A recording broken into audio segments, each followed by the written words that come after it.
Hey folks, how's everybody doing today? Happy Wednesday.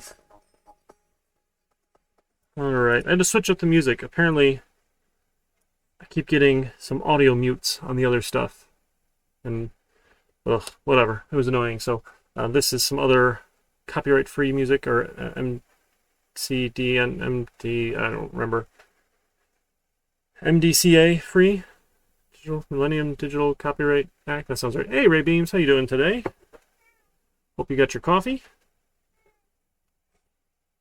I got a couple things on tap for tonight. Let me grab class here. Oh, hi, Ian. You want to say hi? Come on. Come on. Come on up. Oh, old boy cat here. He doesn't like to jump quite so much anymore because he's 15, so... Ian, say hi. Say hi. Say hi, everybody. All right. So we are going to talk about the solution to Project 2, our war game, and then we'll talk about sorting. Awesome, Rishi. That's really good. Yeah, we are almost halfway, actually. So this will be the 6th week, and then we have 1, 2, 3 more weeks, a midterm, 3 more weeks of content. So this is essentially the halfway mark tonight of the content, right? Because there's nothing new for the midterm. And then we got some final project work time, and then our final project presentations over Zoom. So we will all have a chance to share and present and show off what we did. Should be a lot of fun. Again, I'm sorry we're not in person where we could have pizza and stuff, but at some point we'll get back to mostly regular life. I'm hoping. So, yeah. We'll see how that goes. All right. I think I've got all the submissions in for Project 2. I'm behind still on grading. I'm sorry. I've been terrible. I have not gotten the last project graded, so now I have double them to all grade. But that's on my to-do list for this week. Still, it's been weird. Sorry. So I'll get those ones in for you folks as soon as I can. I do apologize. Oh, and I did post the quiz. They hide by default. So when I had the recursion and exceptions quiz, it doesn't publish right away, so I pushed the due date out till the 21st, so you had a whole week on it. So apparently no one tried to take it before the weekend, when someone was like, oh hey, does anyone see the quiz in Discord? And I said, oh, it wasn't published yet, and then forgot to go look at it again. So I published it on Monday, when I was actually at my desk, and wanted to make sure you got at least a whole week for that. So sorry for that. Yeah, the most classes should be back in person in the fall, assuming the state health guidelines follow. If the state health guidelines say we can't get super close, then we won't be doing that. But they think everything should be fine come July 1st or so. So recursion was the main chapter, and then exceptions were the interludes. So recursion was chapter 7, generics and exceptions were interludes 3 and 4.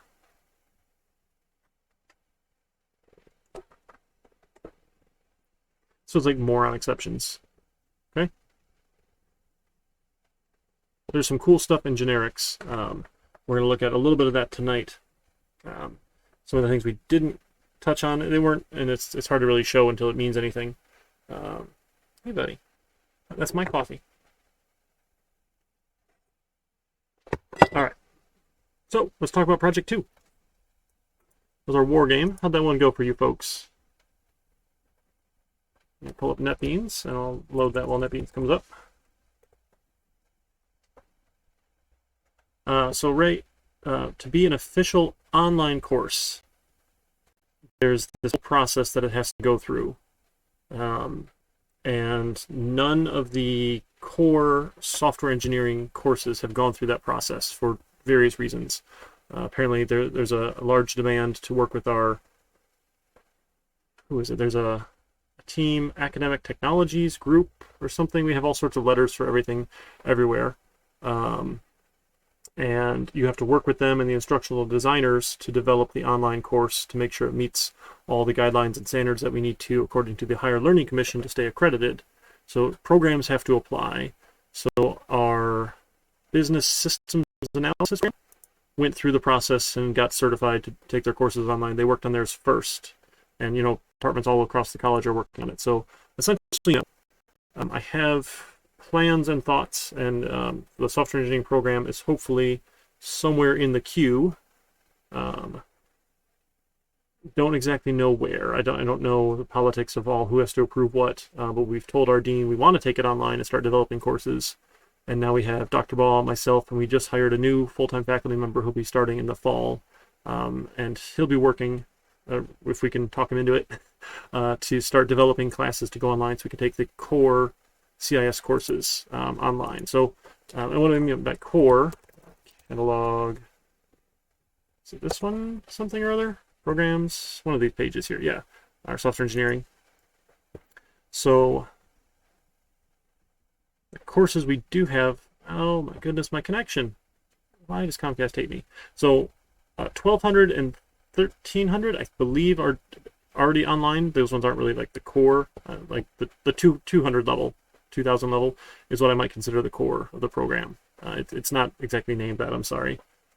So we'll be working on bringing those online as we can. Hopefully in the fall, I'll be approved to make my courses high flex. That's all TBD. And that would mean I'll still be in person in the classroom for anyone who wants to come in person. And then if you want to join remotely, they had envisioned Zoom, but I don't like Zoom. I'll just keep doing Twitch. You could participate in Twitch chats synchronously, or just watch the YouTube exports or Twitch VODs asynchronously is the plan, but I have to get that approved apparently. So I'll be talking to my dean and see what I have to do to get that approved. Because it's not really an online class at that point. It's still an on-ground class. So it just has alternate mediums? Is that mediums, perhaps? I do, Dusty. I do.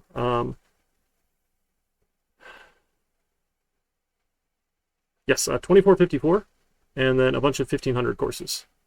They've had, since the previous full-time faculty member, he used to teach the Monday, Wednesday, Tuesday, Thursday sections of 1500. It's hard to find adjuncts who are free from 10 to noon 2 days a week, because typically if you're an adjunct, you have a full-time job. I mean, Dusty, you could watch the YouTube VODs, right? I don't think you could actually take it again for credit. So, sorry. You're welcome to come hang out on Twitch, though. I mean, I'm teaching 1500 on Monday nights this semester, if you want. Yeah, so a bunch of 1500s, the Tuesday, Thursday, the Monday, Wednesday, and then another evening one, because that worked well for my schedule. And then 2454. So I'm doing all the 2454s. Dr. Baugh couldn't find an adjunct who wanted to do that one, so I took it over. And he said that it's hard to find adjuncts for, so that'll be my class. I'll do fall, winter, summer, fall, winter, summer. Oh, okay, you can take it again, Mizuki. So does it like replace the previous grade then? I think that makes sense. Um, yeah, so the fall schedule should be coming out soon, right? I think in another 2 weeks or so. Let's see. Probably on our main page. Let's see. Ooh, hi, OCC bot. It doesn't say. Latest news. They keep like posting, hey, it's not too late to plan for your fall.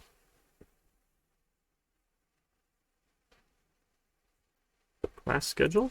I don't know. Did I do that? Okay, so the shopping cart. So on June 28th is probably when they're going to post the official schedule.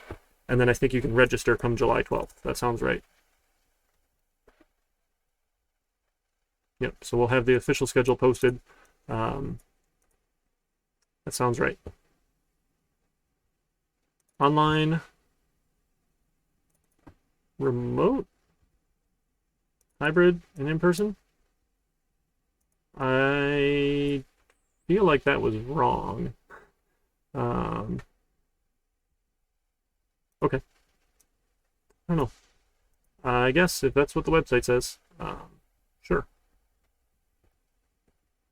Yep. All right. Any questions? I think we're good then. We'll talk about the project. Open this one up. NetBeans. Let's see. Did I think I just pointed you to a folder. Let me just see. 2353. Yeah, I didn't start up a new project. So let me start up a new project there then. New project. This is project 2 in 2353. Here we go.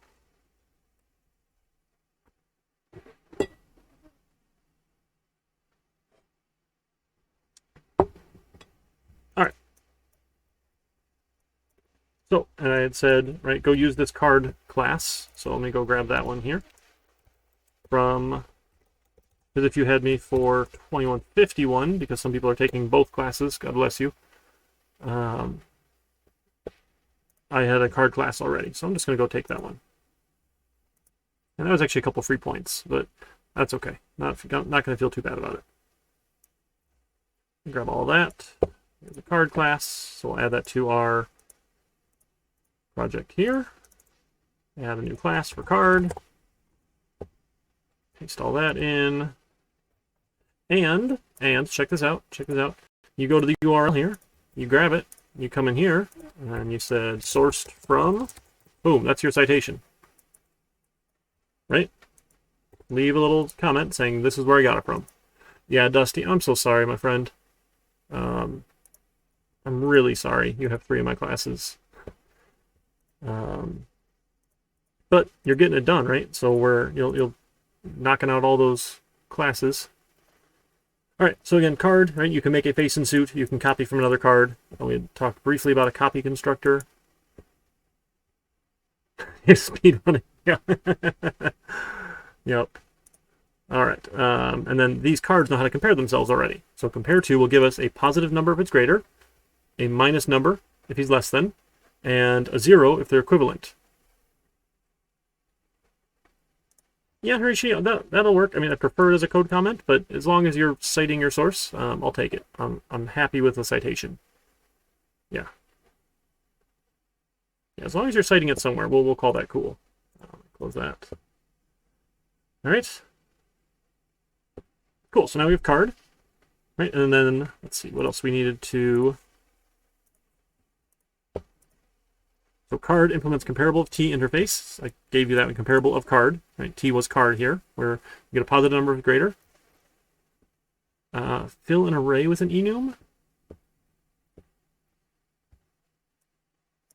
I don't know if there's any one-liners for that. Like you can get back the list of them using values. I'll show you that in a second.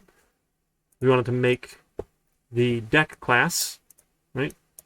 And then the player have their stack of cards. So deck didn't even need a stack because we want to be able to shuffle it. So we didn't want to use our stack for it. We just wanted deck to be like an array list is probably easiest to shuffle. So we'll build a deck class, right? And then it's going to have a private array list of type card for the cards. deck. And then we need to make that a new array list. So I instantiate it here. Add my import. Cards equals new array list of type card. We can even get rid of that, right? Okay. Then to fill this deck with all the cards, right, we're going to say for, this is card.face in card, face, card.face.values. We'll give you all the values here so we can loop through them. Okay, Mizuki, it probably would have been faster to just hard code all 52 then, right? There's only 52 cards possible if you couldn't figure out these loops. Or just ask them in the Discord next time. Apologize that took you an hour. That's no fun. And then we're going to loop again. So for card.suit, suit in card.suit.values. And we can loop through the enums here. We're going to make a new card. So we'll take cards. We're going to add a new card given the face and the suit. Okay, so this will, for every face, and then for every suit, it'll add it. So this card now will have 52 cards. Okay, then we want to shuffle it. And remember, I think I mentioned collections.shuffle for you folks. We want to shuffle the cards. Quickest way to shuffle, right? If you wanted to come up with your own method, fine, that's all well and good. And then we want a method to draw a card, right? So public card like draw. Then we're going to return. We want to do cards.remove because we want to take it off the list. And we don't want to remove the first one. Remember, we've looked at this with an array-based list. If you take the first one, everything else has to shift to fill up the space. That's really slow. So we want to take cards.size -1. That's the last index, right? Or we're essentially popping, but there's no pop method, right, which is sad. But essentially what we're doing, right, we're popping it off the end, removing the last item here, because then we won't need to resize. Now, this is okay. This only will do one deck. We'll come back to having multiple sized decks later. Okay? Let's just start with just a basic one now. One deck, right? Okay?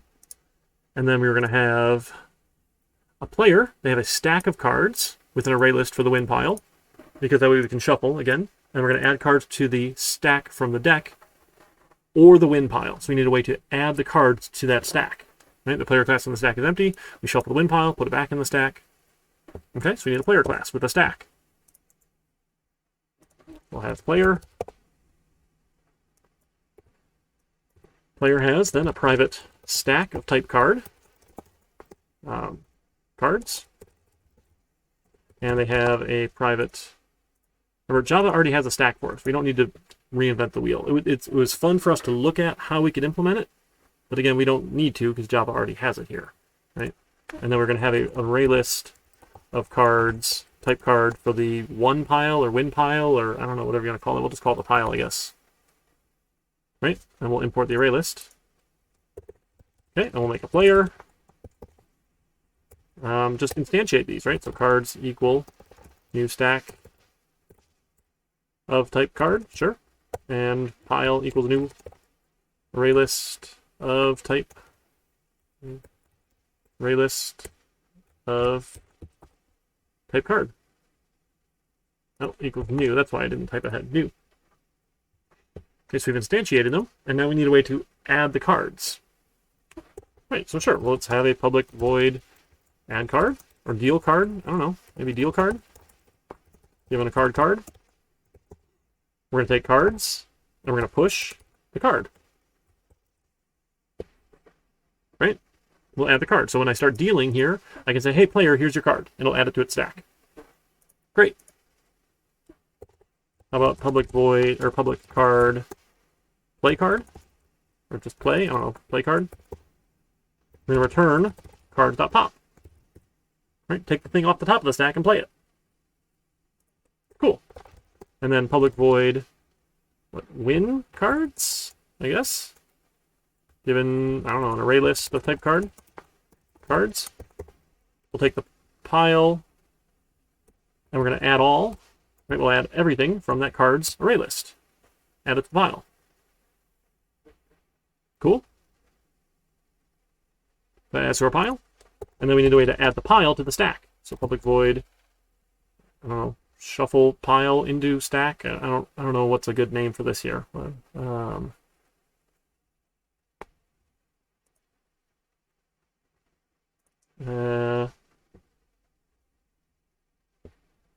Shuffle pile into stack.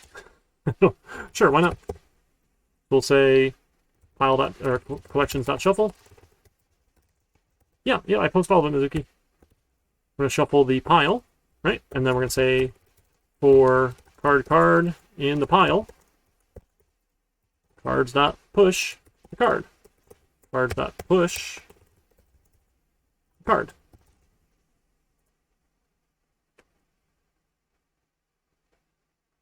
Now, that doesn't clear our pile though. So we could either be removing one at a time, or we can just copy them all in and then pile.clear. Either way is fine, right? As long as we're emptying out that pile, we're good.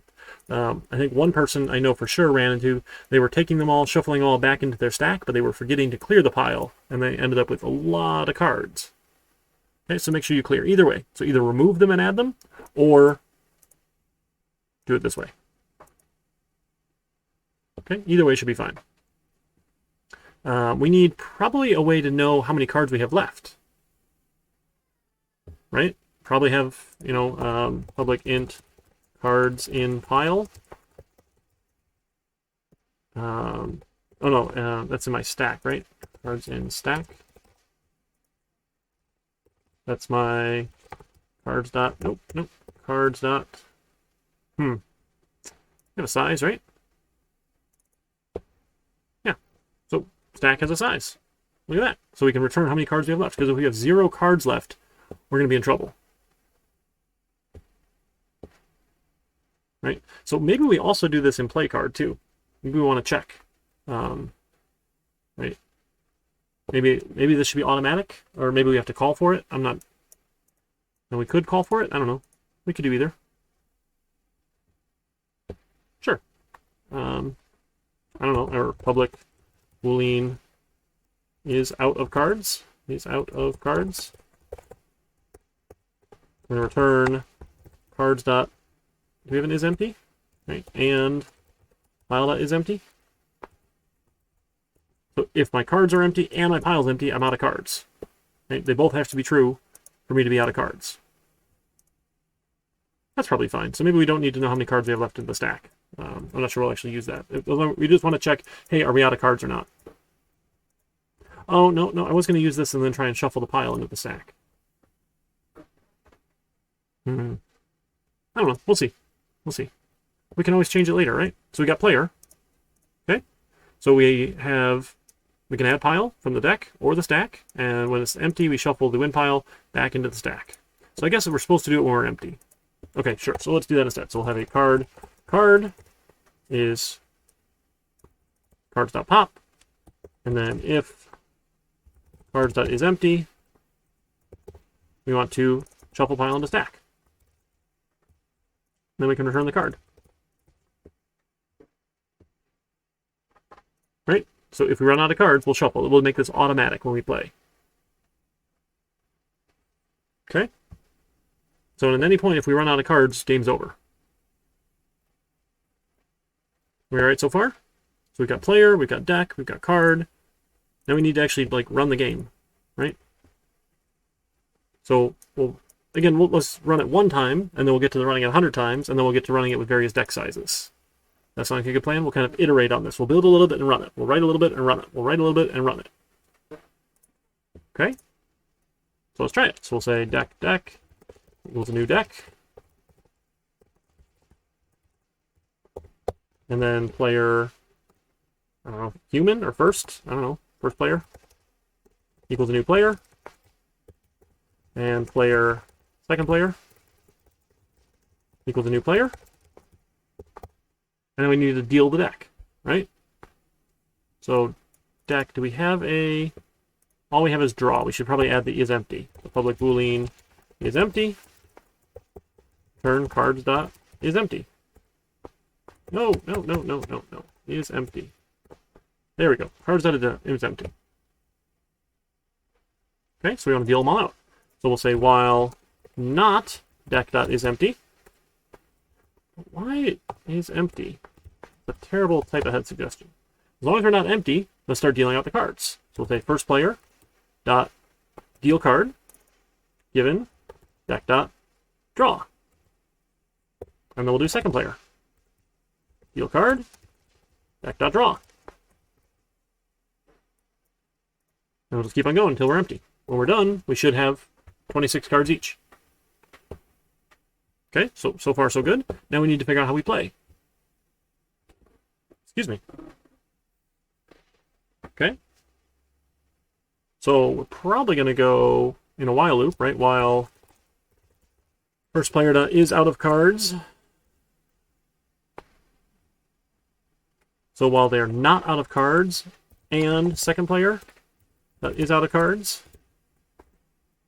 Not that.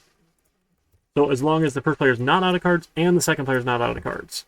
So if either one of them is out of cards, not that, not true will become false. And if any false is in an and, the whole thing's false. So this will check to make sure we haven't run out of cards yet. Okay, I think we're good so far. And then we wanted to have like a turn count, right? So we're gonna have an int turn count. Starts at 0. And then here's our loop, here's our turn. So turn count plus plus. Nope, nope, nope, nope. Come on, plus plus. There we go. All right, so we'll have first player card, first player card, a card, first player card, equals first player, dot, deal card. Nope, play card. There we go. Cool. And a second player card, second player card, equals second player, dot play card. Second player, play card. Okay, now we need to compare them. If my first player card dot compare to second player card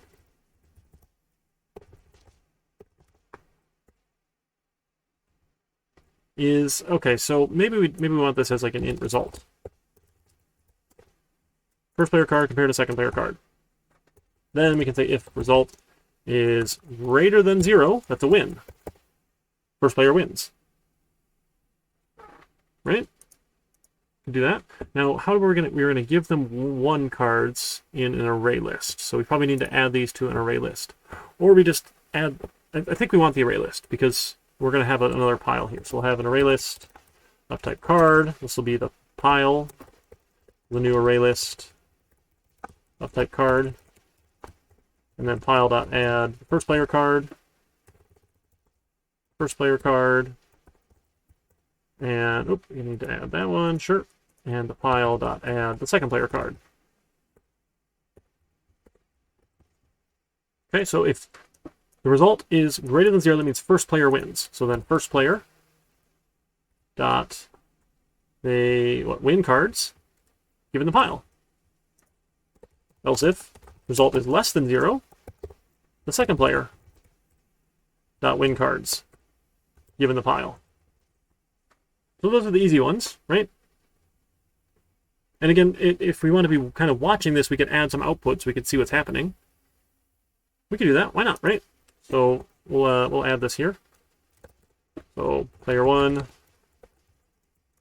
plus first player card and player 2 plus the second player card. Okay, just to see what it is, and then we'll see. We'll know if they win. And if they didn't win, they didn't lose. It must be a draw, right? The else case here. Now we have a war. Sure. Okay, so let's do our war thing here. Now, the problem is this was only 1 card. We know they're not out of cards, so if they're out of cards, we can probably just assume they lose the game. I think that's a fair assumption. And hopefully you didn't get hung up too hard on that. Because we need to draw 3 cards, right? And then we're going to have the war on the 4th. So, this might get a little tricky, but that's okay. We'll figure this out here. So we're going to check if player 1 is out of cards, or second player is out of cards. Then really we're done, right? So out of cards. Otherwise, we can keep on going. Sure. That's not... I don't love this, and maybe this is good for a break. Yeah, maybe we just put a break in. Then we don't need the else. I like that. That's just a quick check. I feel a little bad using a break, because sometimes they are awkward and confusing, but I think that might make sense. Because if they run out of cards, game over. Okay? Otherwise, then, so we need to do the war. So we'll play another card. So we'll take the pile.add first player dot draw, or no, play card, and then pile.add second player dot play card. Okay, and really we need to do this 3 times. Oh man. Okay, so how about this? How about while, and we'll go back to our not here.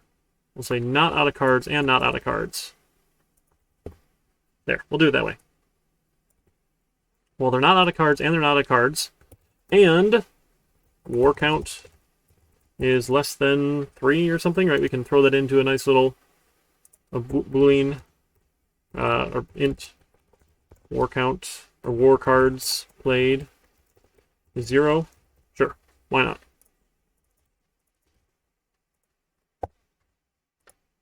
It starts at 0, sure. Play a card, war cards played, plus plus. Then we were going to play 3 war cards to the pile, and if at any point they run out of cards, we're not going to play them. Okay? Cool. Then, we still need to check again. Oh my goodness, sure. If they're not out of cards and they're not out of cards, ugh, this is ugly. Then we do one more, but we want to do it this way, where the first player card, second player card, we add them to the pile. Sure, why not? Set a card. I just reassign here. Add them to the pile. Now this might be another war, right? Oh goodness.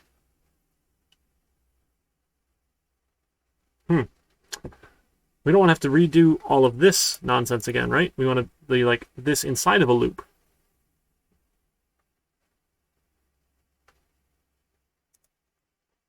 Right? Recursive function? Okay. I think it could just be a while loop. Definitely could be recursive. Because you'd, hand it the pile, maybe? I think we could just make out with a loop. Yeah, and it didn't loop infinitely. That's what you got to be proud of, Dusty. For sure. All right. So maybe we just do this. Maybe we say, how about while result does not equal 0, or no, while result does equal 0, we do this thing.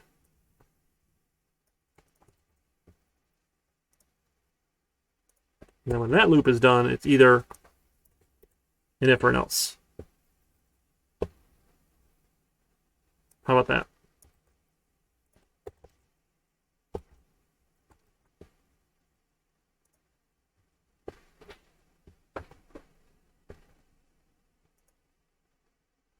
So while result is 0, oh, no, because this, we want to make sure it's not a game over. And we're not out of cards. Oh my goodness. We're not out of cards. We're not out of cards. And the result is 0. Let's keep on going. All right, play 3. If we're not out of cards, play the last one. Add it to the pile, have a new result. So either we're going to run out of cards,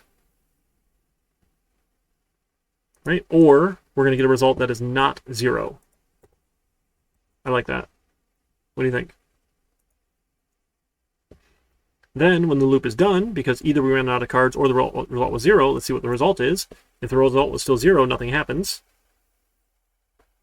Right? Because we just ran out of card, game over. Okay. Add that to the win pile.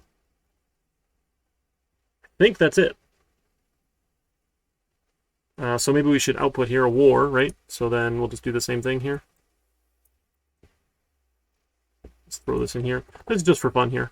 And we'll S out war, right? That a war happened. Why not? Get our results. If the result was 0 and we're not out of cards, we war again. If the result was not 0, then we're going to see if we won or lost. And they get the whole pile. What do you think? And that's a turn count, and then we're done with all of that while loop. When we do run out of cards, let's output the turn count.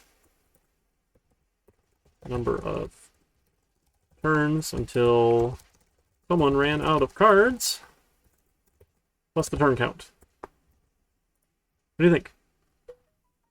It might work. It might work. We should try it. See what we get. No promises here. Look at that, 114 turns till someone ran out of cards. Pretty cool. Should we see who won? I guess we could see who won, right? I don't know if that actually matters or not. Look at that, we had a war. Okay, one war. Another war, another war. Another war. No back-to-back wars, though. The back-to-back wars are hard. There's another war. Okay, so we're getting a couple wars in here. So I'm only counting that as one turn if they have a war. Because that's, if you wanted to count that as multiple, that's fine. I'm not too particular about how you went about that. Sure. Okay, let's try it again and let's see, do we get a different number than 114, right? Because it should be random, because we shuffled. Uh-oh. Did it crash? What happened? Ouch. Following error occurred. It's like mixed in my output. That's lovely. Play card. Stack peak. Empty stack exception when we played a card. So how do we play a card when we were empty? Oh, because we ran out of cards? But we should have... Are we playing a card where we're not running out of cards? Main line 23. While not out of cards and not out of cards, play card. Not okay. Is out of cards wrong? That's interesting. Is out of cards. Cards is not empty. Oh, cards is empty, and pile is empty. Because we should be shuffling them back into the deck every time. Right? We should shuffle them onto our card stack. Interesting. That's super interesting. But then, like, it kept going. Right? Or maybe it actually did crash. We didn't get a number here, did we? Yeah, we didn't get a turn count here.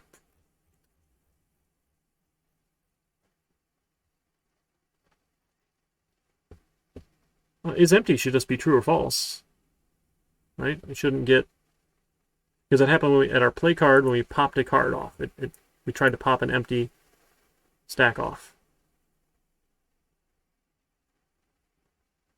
So we shouldn't be playing a card if we're empty. First player and second player. So if first player is out of cards, that's true. Not true is false. The whole thing should stop. The while loop shouldn't run. All right, now I'm confused why my while loop was running there. Let's see. And the second player is not out of cards.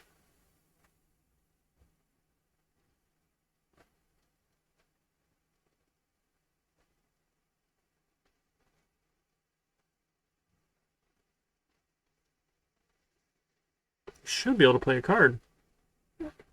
And our war does the same checking. No, because it said it was this line in the stack trace. It said it was line 22. Or I'm sorry, main line 23. So this was the line that caused that exception. How did it do that if we're not out of cards? So something must be wrong where it didn't actually shuffle then? If cards was empty, it should have shuffled the pile into the stack.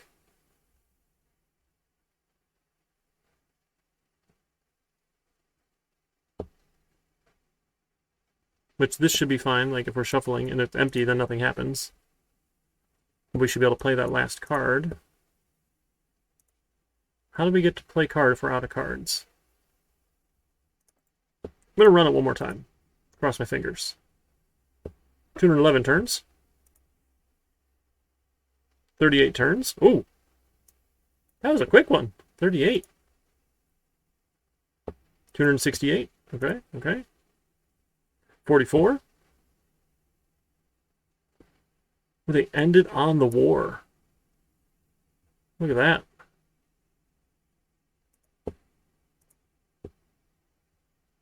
$294. It's not failing again. Okay, what do I have to do to make it fail again? 392. Oh, there it goes. There it goes. Okay. Play card, line 23. So why is it not thinking it's out of cards? He's out of cards. Oh! No, no, no. That's if they're both empty, we should be out.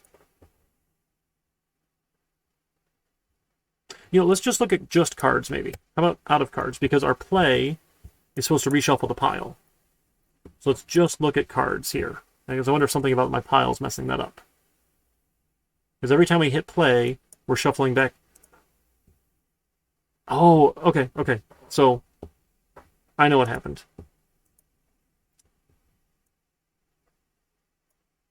If we won down here, we played our last card, and our one pile was empty. But now we just won. We had nothing to shuffle back in, but we just won a bunch of cards. So we need to shuffle them back in again. Right, as soon as we win. So if first player is out of cards, we need to call first player shuffle pile into the stack. Same here. If my second player is out of cards,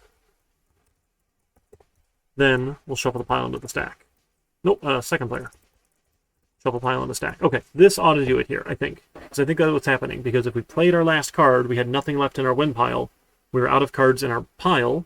We win a bunch of cards, and we go to play. We don't have anything there. But we're not out. We weren't out of cards because we weren't looking at it. Maybe? Let's see if that works. We're running a bunch more. 152, 175, 65, 278, 276, 106, 200, 239, 77, 60, 134, 299. Oh, goodness. Okay. Sure. So let's do this then. So I haven't seen it yet, but I'm not confident. So now let's see if we can do this 100 times and get an average. Right? So let's do this 100 times. Right? So int total turns is 0. Yeah, total turns is 0. And then for int turn is 0, turn is less than 100, turn plus plus.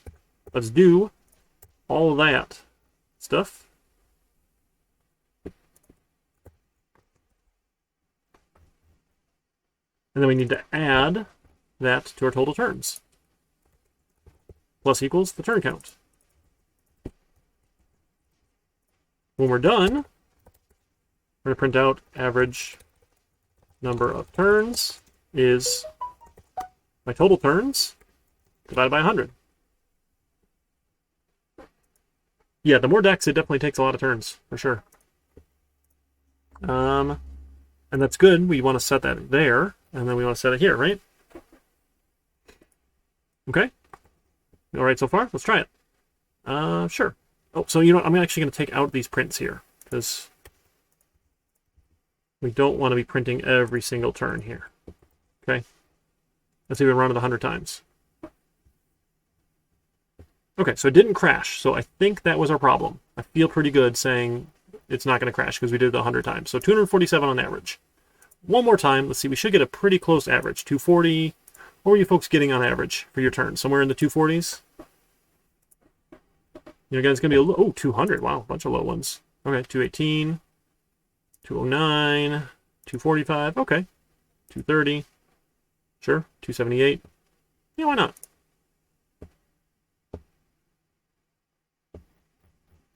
We okay so far? Mine was a little higher? Okay. You know, if you were counting your wars differently, that would happen, Dusty, because I'm counting war, which plays 4 more cards, as nothing, essentially. Because I'm only counting a turn for those original flips. Okay, so I'm going to comment that one out. So I just get an average here. Okay, 255. All right, and now we're going to do this again multiple times. Right, because we want to do multiple decks. So 2 ways. Either we make deck different, or we just make this loop different. I think making this loop different is going to be easier here.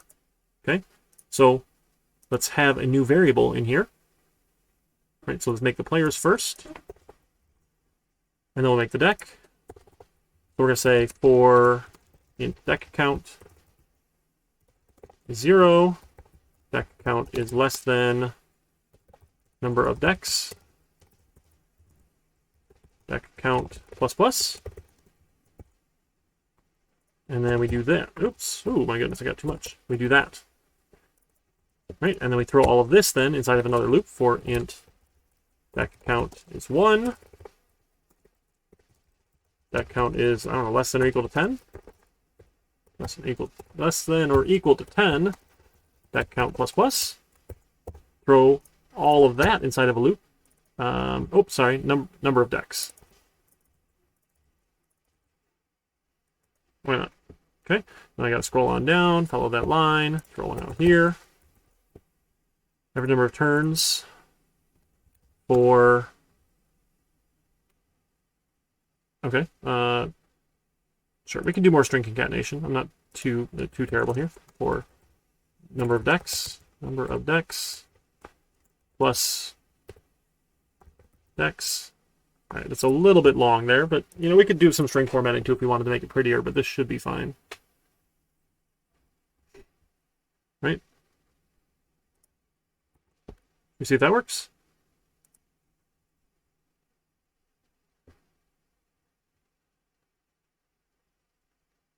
There we go. All right. 79,000 turns is what I'm getting here.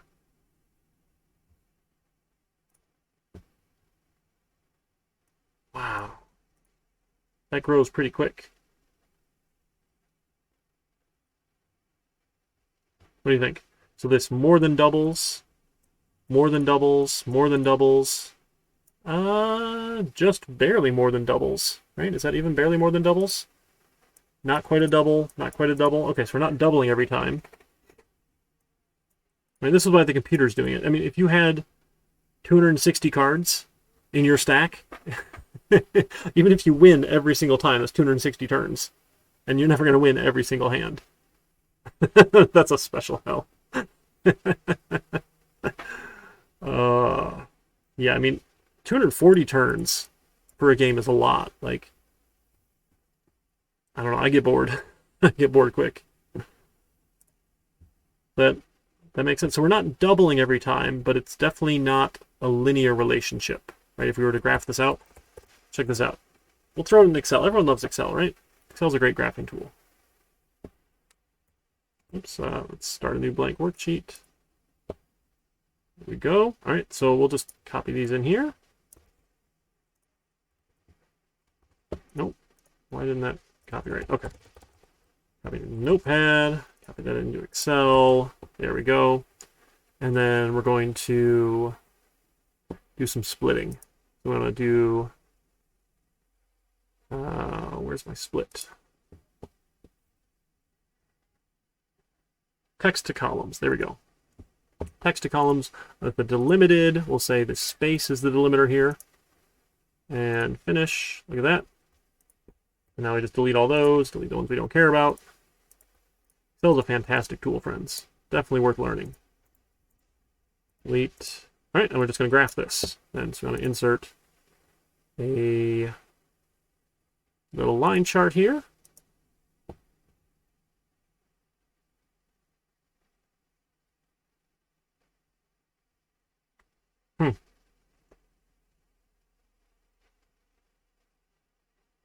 Look at that curve. PYNB. That's a Python. Yeah, we could do it. I didn't. Python would be a lot of fun for graphing too, but definitely not a linear curve. Definitely not. Right? Yeah, Jupyter. Yeah, Jupyter's really cool. All right, what do you think? Hopefully you came up with some similar-ish numbers. Again, it's not going to be exact, because hopefully it is random, right?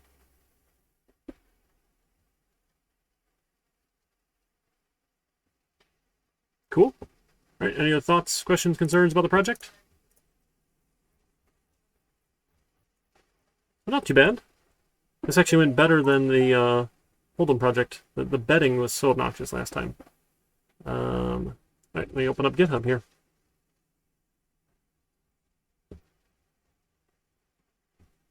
So we want to do 2353.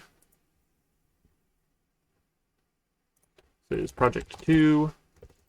Or, so it's all partial points. Anything that you were able to accomplish partial points, right, you can get.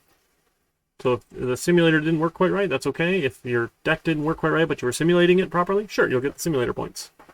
And, you got a couple free points for the card class, so hopefully that helped out of that 15. Right? That's 20% there. Oh, the Hold'em one, yeah. Just the betting was way more awkward than it needed to be. I think I did a bad job with my betting method, but that's okay. Right? As long as it works. There's like multiple rounds of betting. It was a little awkward.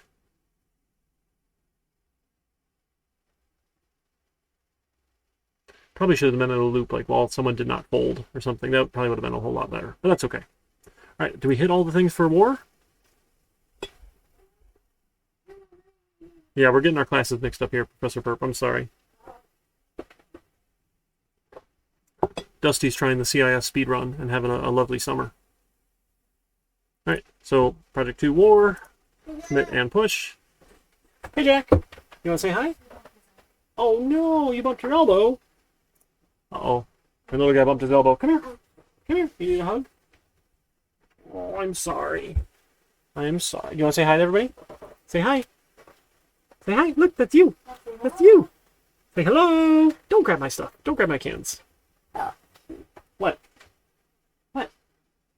Okay. You go play with Mama, okay? I love you. Go play with Mama. All right. Actually, it is about 7, so maybe we take a quick break. What do you folks think? I will take 10, and we'll come back to sorting in chapters, was that 8 and 9, I want to say? I think that sounds good. Let me throw some music back on. And I'll be back in a little bit. Get yourself some beverages. We'll come back, say, 7:09. All right. Awesome, folks. See you in a minute.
Heyo! I think we're back. How's everybody doing? Alright. Very good. Alrighty, so let's talk about sorting. Let's do a new project here. This is sorting. So I know we used the collections.shuffle, and there's some cool built-in stuff already in Java, but we want to look at sorting to kind of understand how sorts work, right? And study a couple of them. We're going to do the easy ones first, because those are the easy ones. They're really easy to understand. The ones that are faster are a little trickier to understand, but that's okay, right? People who are super smart have come up with these good ways and proven them out, and they know the quick ways to sort. So the first way of sorting we're going to look at is a selection sort. The idea of a selection sort is we're going to select things in sorted order and put them into the sorted portion. So if we have some sort of list, let's make up a random equals a new random, and we'll make an array list of type integer, numbers equals a new array list, type integer. Let's import both of those. You know, you can also do import.star. I guess that's not as good. I don't really understand why. I feel like that should be perfectly fine. But sometimes it's nice to be explicit about I want the random and I want the array list, but I'm just going to be lazy and say I want to import star. Okay? And then let's just generate a bunch of numbers. So for int number 0, number is less than, let's do like 100 of them. Or we'll do 10. 10's probably easy to start. Number plus plus. We'll print out random.nextInt. Let's do, I don't know, up to 1,000 maybe? We'll just do up to 100. And then we'll do plus 1, because I want, this will give me 0 to 99, plus 1 will give me 1 to 100. And then we'll add them to, oops, sorry, so we need to save it, right? So int value is this guy. And then we'll print the value, and then we'll take my numbers, so we'll add the value. And remember, when you make an array list, if you know how big it is, you can tell it how big to start, so it doesn't have to do any of those doublings. I don't actually know what the Java compiler does, Ray. I feel like the compiler should be smart enough to only import the things we need, but that's really just a guess. It's probably a good guess, but again, it's just a guess. So it just makes everything in the utility package available to you, so you don't have to do any other imports. That's all. All right, so let's look at 10 numbers here. Okay, and I'm going to throw these up on my whiteboard. Whiteboard, there we go. Let me just slide that over here. Make it clear. All right, so imagine we have our list here then, right? Our list of numbers. We have 7, 57, 89, 55, 92, 81, 30, 38, 89 and 55. 89 and 55.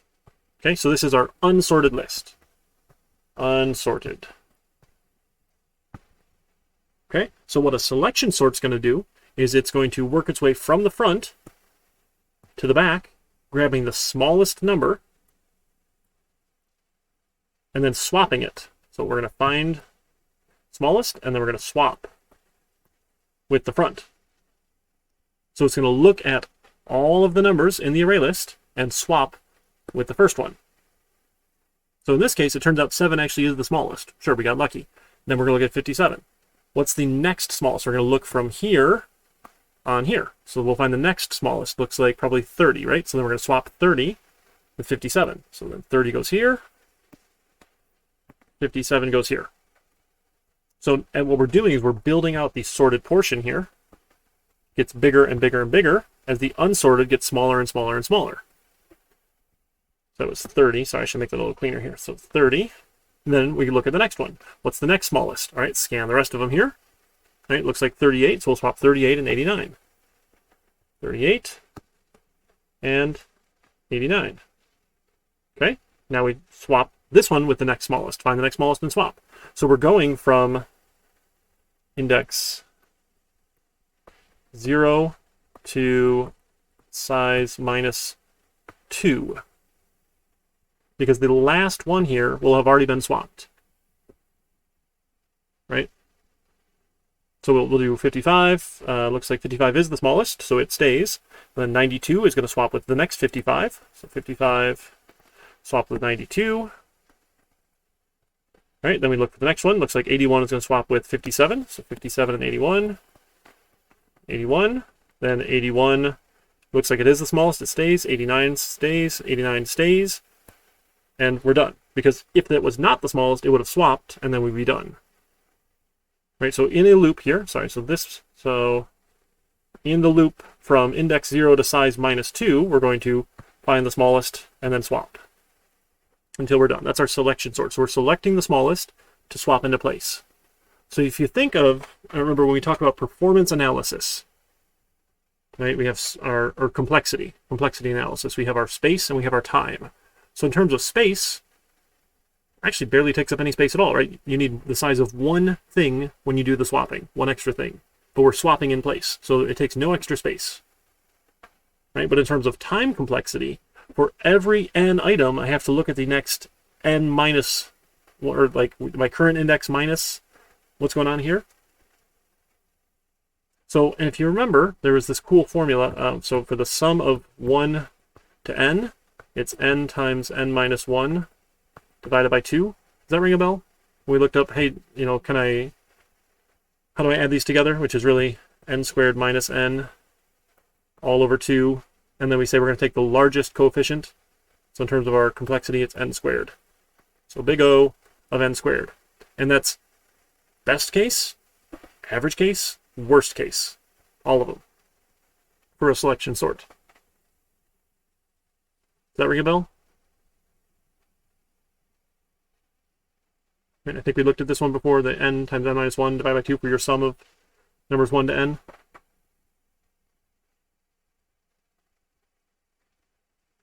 Okay, nobody says it rings a bell, but nobody says it doesn't ring a bell, so that's fine. We'll call that good. So should we do our own selection sort? We can. It's not actually as interesting to write.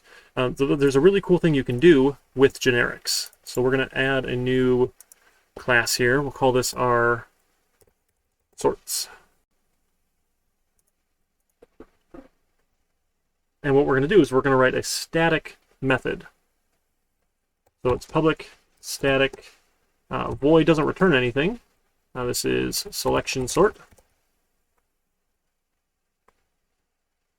Now, what do we need? Now, this is where it gets messy, and I'm actually going to go back to my book here, EA book, and copy this. I can never remember the exact syntax for this, because it's just ugly looking. Here we go. Here we go. So, oh, sure. Okay, so we're going to return T. Sure, why not? So we're going to return a type T. So we're using generic here. And T, for us to be able to sort, we must extends comparable of, this is where it also gets weird, question mark, super T, void, selection sort. So we're saying, hey, if you give me a type that extends comparable, or at least is comparable with the superclass of T. So if you subclass something, if you extend something, as long as it's still comparable with that T type, with the parent class type, we're okay. Still a void method. So this is, you can have methods that have generics here. This is a method generic rather than a class level generic. Selection sort. And then what we need here then is a T array. We'll call, I don't know, the data. Sure, why not? Yeah, why not? Okay, so if you give me a T array, as long as that T is comparable to the supertype T, so even if it's a subclass, that's okay, we'll be able to sort it, given the data. Okay? So what we're going to go from index 0. Index is less than my data dot length minus 1. right? Or minus 2, actually, right? We can go less than 2, index plus plus. Right, what we need to do, we need to find the smallest one, right? Get the smallest index, and then we need to swap. Okay, so we're going to find the smallest. So again, we're going to loop here then for int smallest index. Smallest index is 0. Smallest index is less than data.length, because we want to look at all of them here. Index plus smallest index plus plus. And really, when you're trying to find the smallest thing, int smallest index, we're going to assume it is 0, actually. Right? No, let's not do that. So let's assume it's at 0. So we'll have this one be, what do we want to call it? The actual smallest index? I don't know. It sounds kind of terrible, but that's okay. So the actual smallest index will assume the smallest thing is at 0. Remember back in 1500 when you looked at arrays and we're like, hey, here's a quick way. If you have a bunch of numbers, you find the biggest. You assume the first one is the biggest until you know otherwise, and you compare it to all the others. If you find a bigger one, you have a new biggest. Okay? So we're going to find the smallest. So we're going to assume the first is the smallest until we know otherwise. So we can say if the data at actual smallest index, oh no, let's do the smallest index, dot compare to the data at actual smallest index. If that is less than 0, that means the one at the smallest index is actually smaller. So then my actual smallest index needs to become the smallest index. Here, okay. This I got a better idea. Let me refactor. No, smallest index, let's do this one. Let's rename. Refactor, rename. Index to check if is smaller. And I can rename this one the smallest index. Smallest index. Okay, so the smallest index, and then the index to check if smaller. Does that make more sense? So the data at the index we're checking compared to the data at the smallest. If that's less than 0, it means it's less than, right? We looked at what this comparable does. And then we'll have a new smallest index. Once we have the smallest index, we need to swap. So we're going to have a t temp is my data at the index.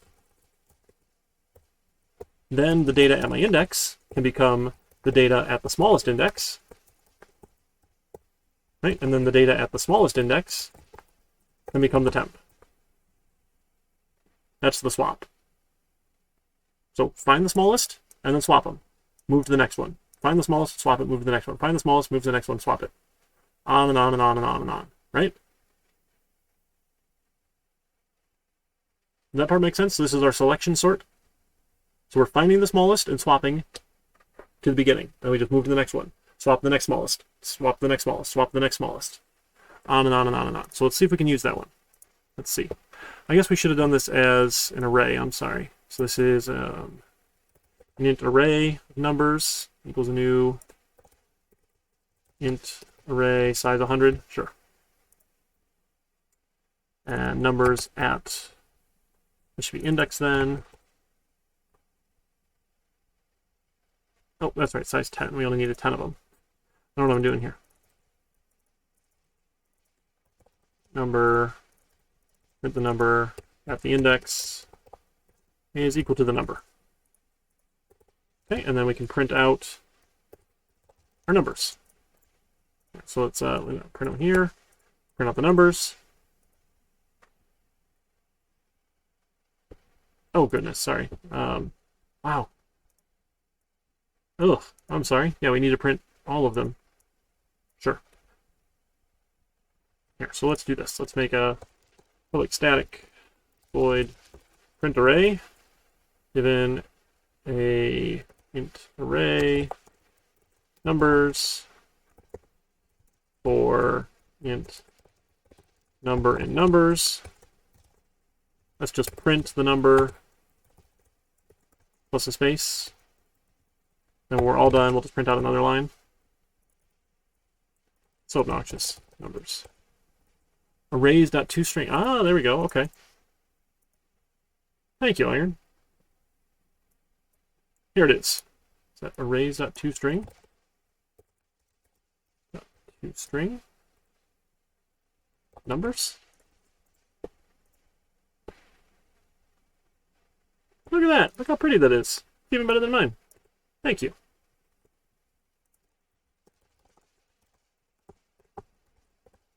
All right. You even got some credit here, right? This was not my original idea. I have cited the source here. Thank you. Now let's see if we can sort. So I have my sorts dot selection sort, given my numbers, and we'll print it again. Oh goodness. T is not a T. Do we need to make this a type integer? Integer array? Am I doing it wrong? Okay, now it's happier, because int is a primitive. Sure, you get like 10 bonus points there, Iron Maiden. 10 bonus points. Sadly, it's just like, whose line is it anyway? The bonus points are made up and they don't actually matter.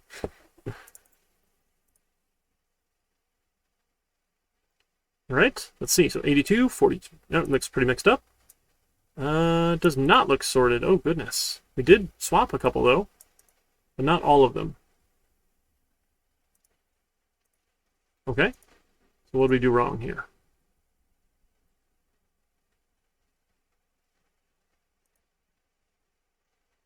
Morale points, yeah. Oh, goodness. So that one didn't swap. That one didn't swap. What did 42 swap with? There was 82. All right, we did it wrong, folks. All right, well, that's fine.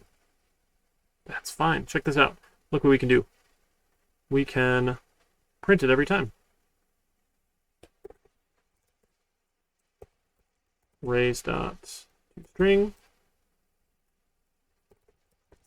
given data. We got to import that too. All right. Let's see what we get here. See if we print it every step of the way. So this was the original. This was the first one here. After it swapped. The next one. Oh, it made it even worse. How did it make it worse?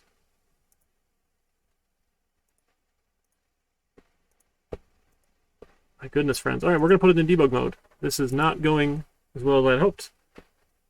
Let's see what we got here. All right, so we have our data, right? All out of order. 18, 39, 43, 99. All right, cool. So let's see if we can find the smallest one here.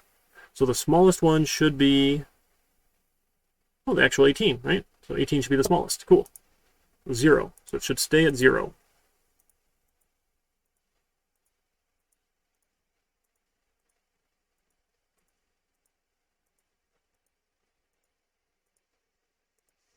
Still going strong. Okay, so then temp should be 18. Yep, still good. Yep, 18. 18 stays. All right, good. We'll print it out. We're good shape. Now we go to the next index. Our smallest index. That's what I did wrong. So smallest index shouldn't start at 0. It should start at index. That's where we need to be looking from. Yeah. Iron, I wasn't watching you. I'm sorry, but you caught it. 10 more bonus points. 10 more bonus points. There we go. Oh no! It's still not right. It's still ugly.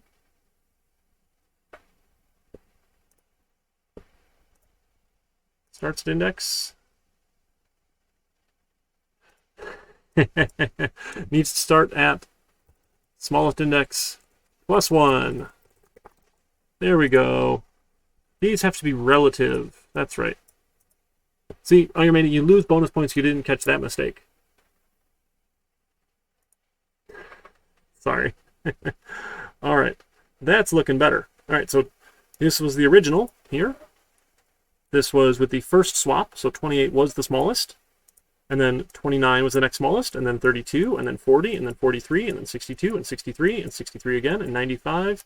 Uh-oh. Oh, shoot, this should be less than... Oh, goodness. We want to stop when we're less than 1, because that stops... This is a less than, not than, less than or equal to. Now we're sorted. Let's run it again. Make sure we get some different random numbers every step of the way. Look at that. Looks like we are sorting. Look at that. We got the largest already. We did a selection sort, folks. We were able to copy from the textbook, essentially. He does it differently. And actually, I do like that he uses methods for find smallest and for swap. But it's also awkward. I don't know. And he like passes around a bunch of numbers and things. Like, you don't need the size because you can get the length of the data here. I don't know. That's just me. That's just me. I guess you could sort a portion of the array that way. I don't know. That's fine. We're going to sort the whole thing. All right, so that's a selection sort. Okay. Another common sort is an insertion sort. And an insertion sort is fun. So if, again, let's take our random numbers here. Here, we'll do it above. Oh, I already resorted them here. Sorry. All right, we'll just write some new ones. Let me throw this on the other screen. And I can't do that. Nope, I can't write. This needs to go on the other screen. My other monitor is not a touch screen. Give me 1 second here. There we go. All right, so we'll look at an insertion sort. Oh, no. Undo. Come back. All right, so we're going to do 46, 45, 2, 63, 41, 65, 21, 70, 29. Oh, goodness, I ran out of room. That's fine. That's close enough. Okay, 29. And what an insertion sort says is, again, I have a sorted portion and I have an unsorted portion. An insertion sort says, hey, the first number is sorted. I already have a sorted portion. Everything else is unsorted. So what it does is it works through the unsorted portion. So we're going from 1 up to less than length, right? And what we're going to do, put it into the sorted position. We're going to insert it into the sorted position by doing a series of swaps. So if it's less than the previous, it's going to swap until it hits index 0. So we're going to swap those two. So we'll have 45 and 46. Now the sorted portion grows, right? Now this is the sorted portion. We look at the next one. We swap it until it's sorted in the sorted portion. So swap and swap. So 46 moves here. 45 moves here. 2 moves here. Now my sorted portion is the first 3. I look at the next one. It's not less than, no swapping has to happen. That's all sorted. All right, 41. 41 needs to swap, needs to swap, needs to swap. Okay, look at it. Now this portion is sorted. 65, it's already good. Goes 21. All right, swap, swap, swap, swap, swap, swap. Good. That's sorted. 70 is good. 29, swap, swap, swap, swap, swap, swap, swap, swap, swap, swap, all the way back. Okay, so the insertion sort, in terms of how many operations this takes, if I give it 1, 2, 3, 4, 5, 6, 7, dot, dot, dot, dot, dot, it starts here and says, do I need to swap? No. Do I need to swap? No. Do I need to swap? No. Do I need to swap? No. Do I need to swap? No. Do I need to swap? No. It does n operations. So the best case, best is O of n. You know, we can't guarantee we're ever going to be in a sorted order. So usually we'll do some number of operations per n, right? And it's, you know, it's n operations possibly to go back. So average is still O of n squared, right? Because it might be n. Like the worst possible case is if I'm in reverse order. If I'm 7, 6, 5, 4, 3, 2, 1, I have to do 1 swap and 2 swaps and 3 swaps and 4 swaps and 5 swaps and 6 swaps, right? And that's the sum of the values from 1 to n, which is n squared minus n over 2, right? That's the worst case here, is worst. Worst. That totally says worst. Okay? But on average, we're still n squared. And because you'll have to do some number of operations, some factor of n. And the larger it gets, right? If I have 1,000 numbers, it's going to take me a little while. But this one's a lot of fun. And it could perform better than the selection sort. Because remember, the selection sort, no matter what, has to look at every n minus 1, n minus 2, n minus 3, n minus 4 every time to find the smallest. So this one does less work if it's already in sorted order. So the insertion sort is halfway decent. Still a little slow, right? But a little bit better. So we're going to do a similar thing here. We're going to do an insertion sort. insertion sort. Oops, there we go. Okay, so we're going to loop then. Now we're going to assume the first one is already sorted up through length, index plus plus. And what we need to do here, we need to see, do we need to swap back into place? So we're going to start at our index and work our way backwards here as we start going. And that's why it's nice if you have the swap method, you can just reuse swap. But I'm just going to copy paste 3 and not feel too bad about myself. Okay? So starting here then, we need to see if we are less than or while the, I guess we need, okay, so we're going to have a int index to check starts at index. And while the index to check is greater than 0, and the data at index to check dot compare to the data at index to check -1 is less than 0. Did I mess that up? There we go.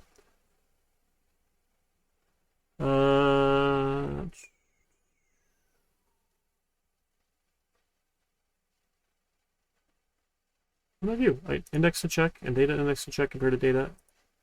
Oh, no, that's right. Less than 0. Oh, this compared to. There we go. Compared to that is less than 0. My parentheses were in the wrong place. Sorry. There we go. So this is the compare to. As long as that's less than 0, we need to keep going. Because if we are, as long as we're greater than 0, right, we can check 1 and we can check 0. You can't see that screen. Oh my goodness. I'm so sorry. You can't see my screen. I'm on the wrong monitor. All right, so we're going to start at 1. As long as they're less than the length, we're going to keep going. Starting at the index, and as long as that index is greater than 0, we're going to compare. Right? And that we compare to is less than 0. So I'll bump that down 1. Right? That means I need to swap. So if I need to swap, I'm going to swap here with my index to check. Index to check -1. Data at index to check. Yeah, that swaps.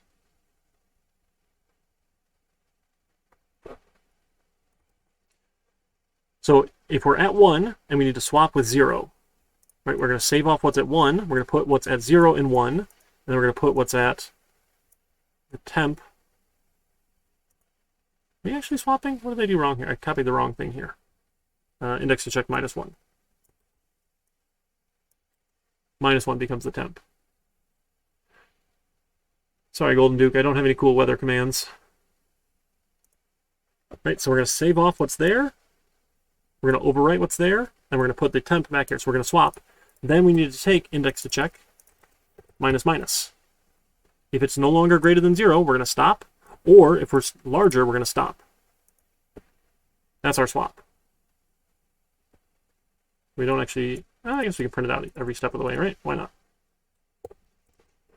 That's going to print every swap. So maybe we only want to print every here in the for loop. There we go, because we're going to do this for every index from 1 to the end to slot it backwards into the sorted portion. So let's see if we can sort then. Let's do another. Sure, let's do this. Let's do a public integer array of get random array of ints given an int size and max number. How about that? Look at that. We can get fancy here, right? So numbers is a new integer of size. And while we're less than numbers.length, take random. Sure. Random equals a new random up to my max number. And then we're going to return numbers. All right, here we go. Array of ints, integer array, nope, integer, goodness. Integer array numbers, and we want to do what, up to 100? All right, we want a 10 up to 100. What did I do wrong? Oh, integer, not integer. Integer. Public static. Oh, goodness. All right. Now we have numbers. We'll sort it. We'll print it again. Then we can do it again with our other swap. This will be my insertion sort. See if we can sort. Sorry, Golden Duke. No cool commands. I think there's a help or something like that. Oh, we should probably print a blank line somewhere in here, right? Ugh. Print a blank. There we go. There we go. All right, so here we go. And now we're going to attempt to insertion sort these. So this is the sorted portion, right? And we're going to sort the first two, so 81 and this. And then we're going to sort the next 3. And the next 4 are sorted. And the next 5 are sorted. And the next 6 are sorted. And the next 7 are sorted. And the next 8 are sorted. The next 9 are sorted. All of them are sorted. Right, so we see the insertion sort working, right? It's working way back, inserting it into the sorted order, so it does possibly less work. That one makes sense? For an insertion sort? How you feel about that? You could also do a recursive method, but you don't need to, right? If we can do it with a loop, remember, it's better to do it not recursively if we can. All right, there is one other sort. I don't know why the book talks about it, to be honest. It's called a shell sort. And the idea is that the insertion sort is fast if we're in sorted order. So what the shell sort does is it takes groupings and tries to do little bits of sorts. Like, hey, let me sort 2 numbers that are like so far apart, and then the next 2 numbers so far apart, the next 2 numbers so far apart. So it needs to do a bunch of checks.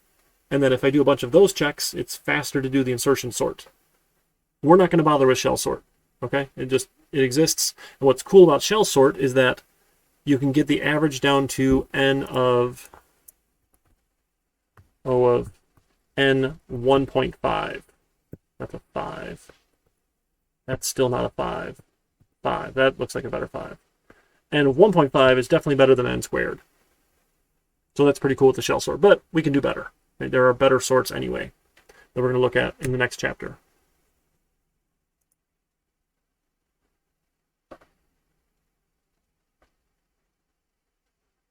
The L1 and L2 cache. Yeah, I don't... The people who manage caches are like ridiculously smart, and people know a lot of math. If you take an algorithms analysis class, there's a whole lot of math in it. We're just looking at data structures and like a little bit of performance analysis. We're not doing a full-on algorithms analysis where we go deep into the math, because that's just a headache. Okay? So it should be good. There's a really cool YouTube video. It's the sound of sorting. I don't want to play it because it probably will get picked up as a copyright strike. But sound of sorting. There's yes, from Panthema. This was awesome. They put all sorts of cool sorts into a GIF. And there's also a YouTube you can watch that has the sound. And it's showing you how it's doing the sorts here, which is pretty cool. It's really neat. And you can, here's the YouTube video, right? This is the most common one. It's 15 sorting algorithms in 6 minutes. This one's a lot of fun.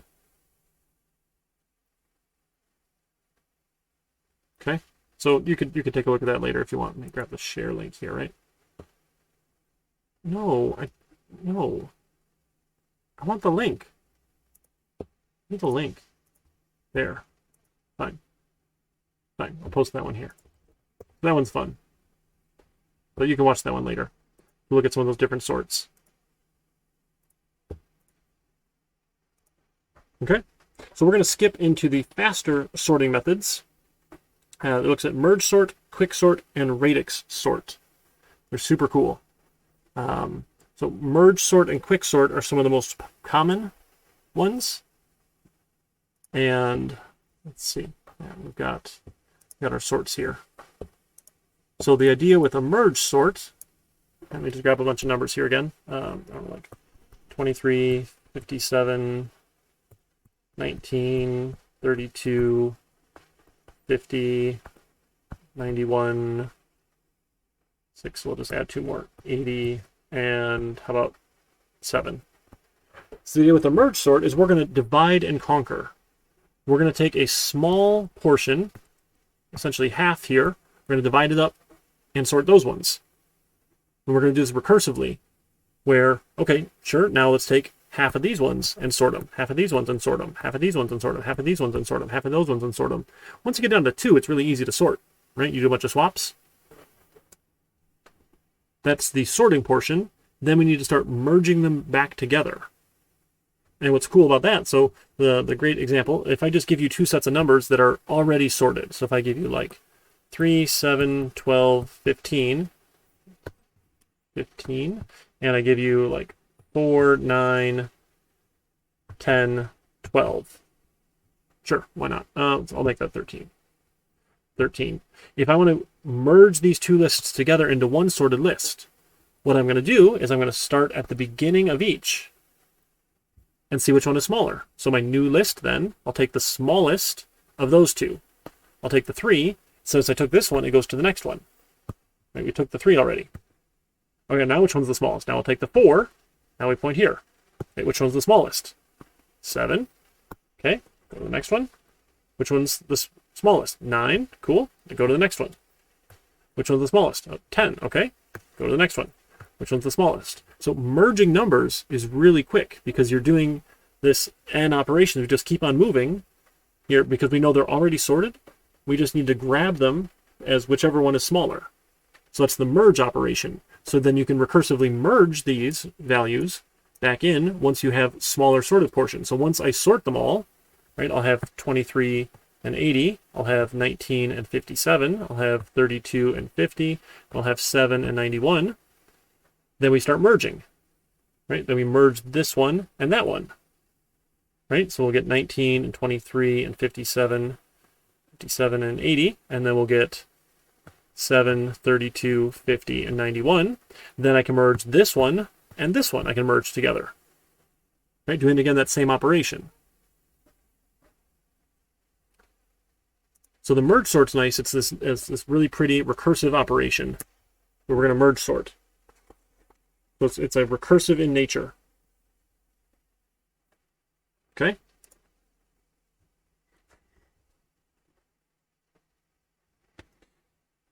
You know, actually, do we need... I don't know if the book has all the code in here. I don't know if you need to see me watch me write merge sort. I don't know. Not sure it's actually worth writing ourselves.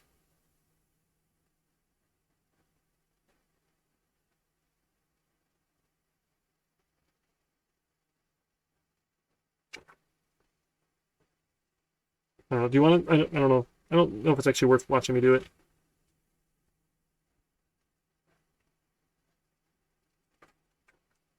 What do you think?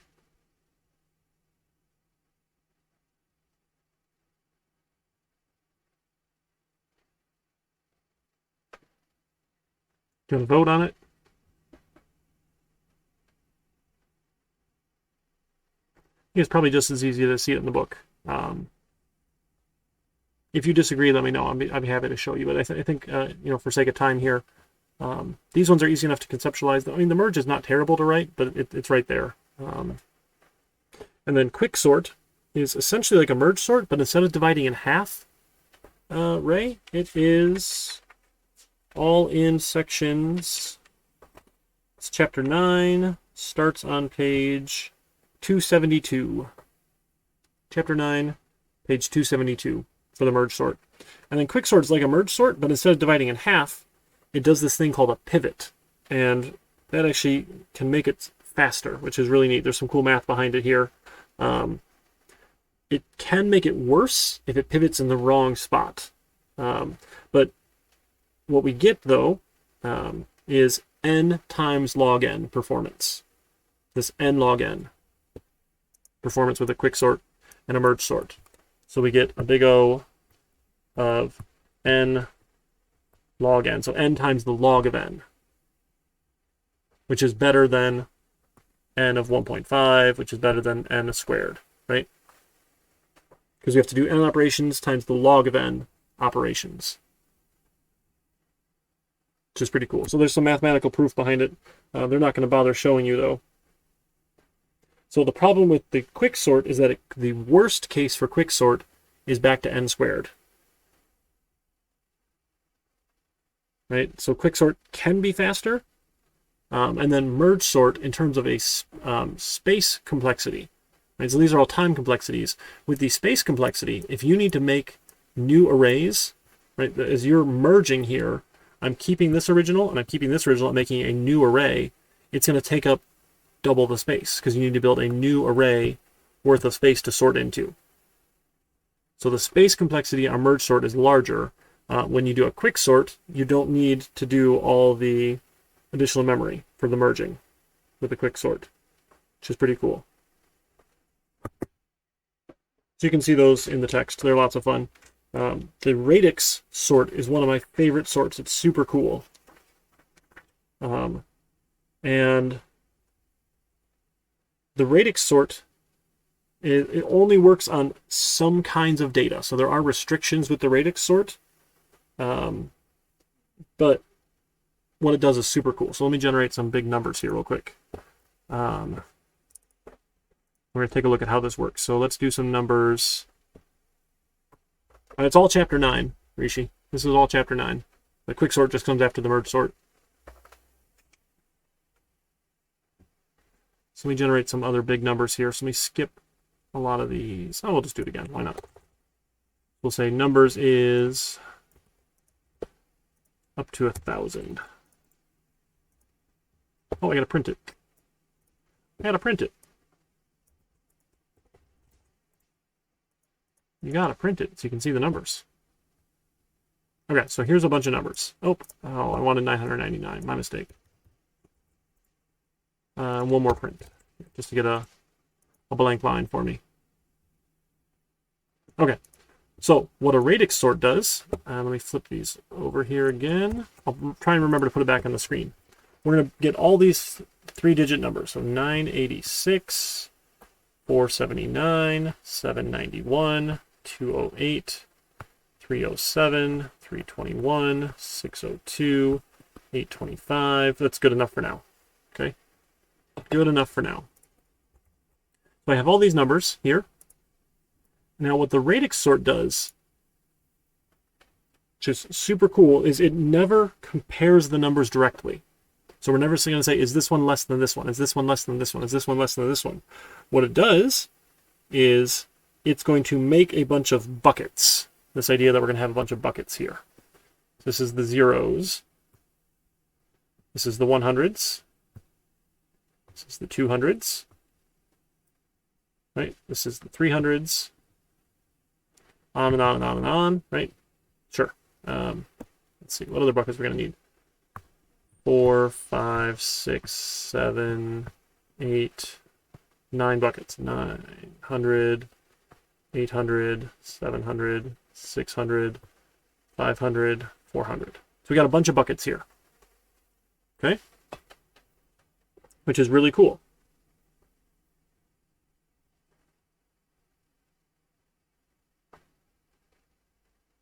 I'm sorry. No, I'm backwards. You want to start with the not the hundreds. We're going to start with the ones place. So zeros, ones, twos, threes, fours, 5, 6, 7, 8, and 9.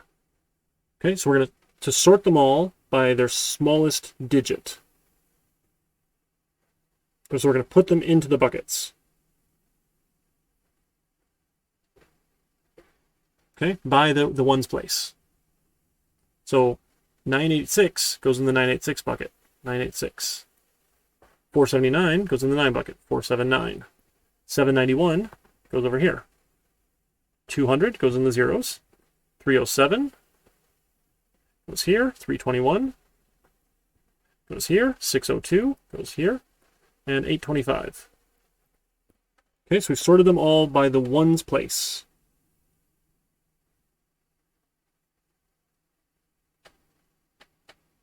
Okay, so So we put them in a bunch of buckets. Now we're going to take all of them, and we're going to go bucket by bucket by the tens place. So now we have our buckets here, and we're going to do the tens place. So this is 0 tens, right? Tens, 20s, 30s, 40s, 50s, 60s, 70s, 80s, and 90s. Okay? So now we're going to put them in the bucket based on the original buckets here. Okay, so the 200 goes to the zeros still. 200 goes here. And now we need to go in the order in which they were placed. So 321 and 791. So 321 and then 791. 791. We're going to go here in our buckets. 612 goes in the tens, right? 612. 875 goes in the 70s, right? 875. 986. 986 goes here. 86. That's horrible, I'm sorry. 307 is a 0, so 307 goes here. And then 479, that's a 70, so 479. Now we're going to do it again by the hundreds. So in the zeros, we get the hundreds. I can make this closer here, sorry. 100, 200, 300, 400, 500, 600, 700, 800, 900. So we're going to go again. So now 200 goes into the 200s bucket. So 200, 307, right? And we go from the first one. So not a stack,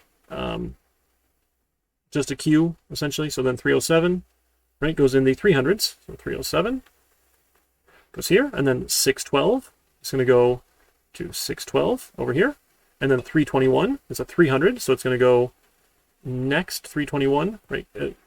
Again, if you like in order, I usually try and bucket them, but yeah, I'll bucket them. That's fine. So 321, right? And then we have 875, 875, and then we have 479, 479, and then we have 986, 986, and we have 791, 791. And then we just take them out of the bucket, right? Again, in queue style, not stack. It's not a bucket stack. It's just a queue. We get 200. 307, 321, 479, 612, 791, 875, 986. We're in sorted order, never having looked at, is this number bigger than this number? Right? Never once did we say, is 986 bigger than 875? No, all we did is we split the digits. We said, here's the ones digit, here's the tens digit, here's the hundreds digit. And we go into buckets. So it takes n operations as many digits as we have. So if I have 10-digit numbers, it takes 10n operations, right? O of 10n, right? Remember, we throw away coefficients. The math doesn't matter. It's O of n. So this is an O of n sort, but it only works for things that you can partition into buckets. So you can sort strings with a radix sort. Right? We could do an alphabetical sort by what's your first character, what's your second character, what's your third character, what's your fourth character, what's your fifth character. You know, if you're sorting strings that are 100 characters long, well, goodness, you know, you've got 100n. That's not great. But, you know, it's not too bad. But turns out if you're only sorting 100 things, right, and you have to, and if they're 100 things long, 100 times 100 is n squared. So you haven't actually gone any faster with this sort if you're sorting 100 character strings, right? You don't really gain anything here. But if we're dealing with integers, right? So the max int was 2 billion something, right? 1, 2, 3 million, thousand. That here is only 10. So a radix sort of integers, right? These are ints here, is only going to have 10 sets of buckets that we're going to do. So if we're sorting 10 things, yeah, 10 times 10, we got n squared. That's really slow. We could do better. But if we're sorting 1,000 things that are integers, right, we're at 1,000 times 10 is definitely not n squared. And the log of n, or log of 1,000 is, right, remember with the O of n log n, with like a quick sort or a merge sort. Right? The log of 1,000, and that is more than 10, isn't it? Right? It is, I think. 2, isn't it? No, 3? Yeah, so we need, like, if you go to 10,000? Okay, so we got to get a pretty large amount for this to be faster than an n log n. But that's okay. Right, so the radix sort is just really interesting in that it never does direct comparisons. Pretty cool. So it doesn't work for all data at all. Okay, but again, we want to look at our average time, average sort time. So even though a radix sort is O of n, it's not always going to be faster than one of these n log n merge sort or quick sorts. Okay, and that's the big deal, big thing when we're looking at sorts. We want to pick a sort that is going to work quickly for us. Okay, I don't know, the radix sort is just my favorite because that's such a cool idea. I don't know whoever thought of this, but they're just so freaking smart to be like, I don't have to say, is this number bigger than this number to sort them. I like, in a million years would never have had the idea to be like, you know what? I don't need to look at them directly to see which one's bigger. I don't know. Some cool people came up with it. We feeling okay? I know it's 8 o'clock now. We're almost due for another break, but I think the next thing we have to do is our project, and then we'll be good to go. We'll talk about project 3, and then we can get out of here. What do you think?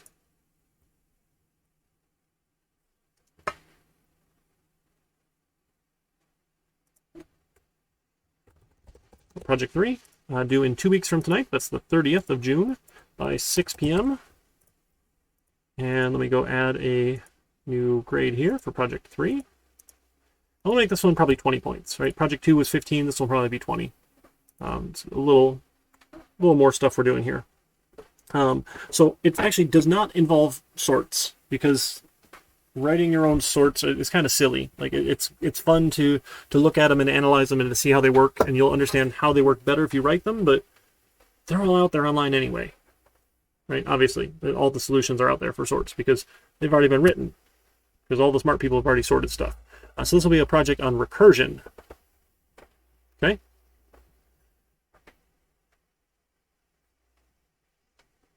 All right, so what we're going to do, this is going to be 2 parts here. Right? So we're going to make... okay. I like mazes. I like solving mazes. We talked about backtracking recursion, right? We can go up, we can go down, we can go left, we can go right. We looked at that. We looked at the Sudoku solver. There's another really cool one. It's the N queens puzzle. Did I show you that one? Whether or not you can put queens on a chessboard. I don't think we did that one. But there's solutions out there for all of those, so that they're not quite as fun to look at. But I like mazes, and I like doing it in a specific way, in that it's going to make it much harder for you to go find a solution online than it is to just do it yourself, because you need to do very specific things for this maze solver. Is that fair? Like, I know there's solutions. Like, I told you guys how to solve the maze. You go up, you go down, you go left, you go right, recursively. Right? That's not the hard part here. It's like implementing it and working through it and making sure we're doing the right stuff as we're going. Okay? So we're going to implement a backtracking recursive maze solver. Create a... Let me go get that classroom link real quick for you. We can start up that project.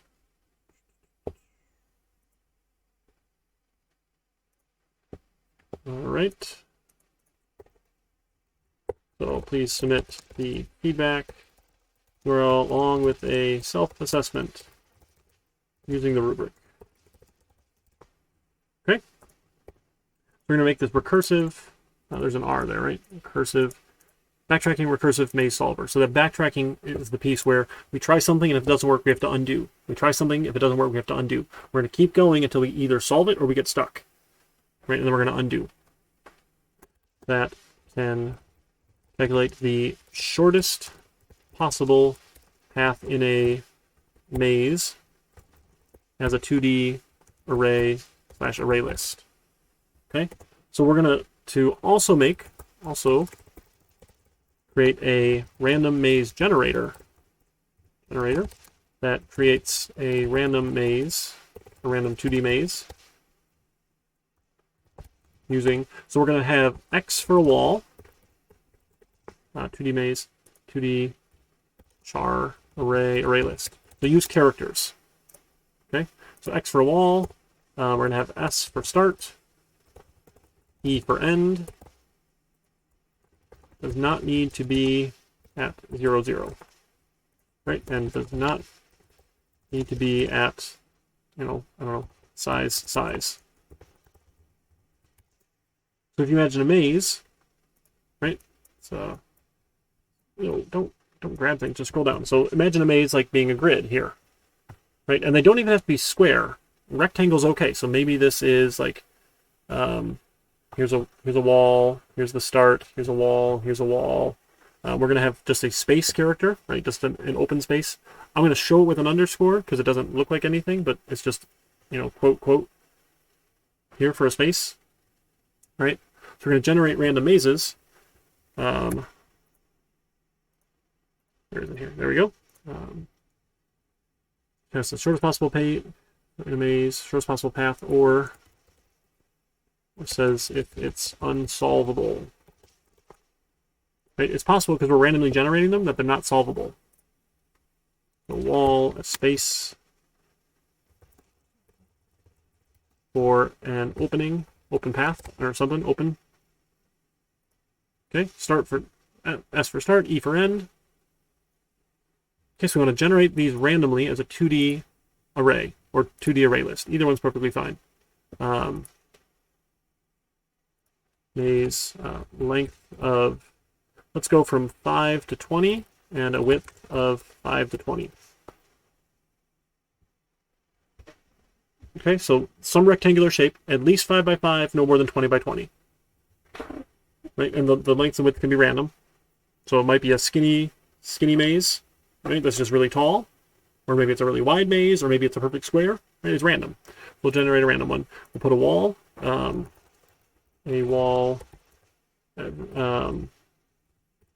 a, we'll say 1 and 4.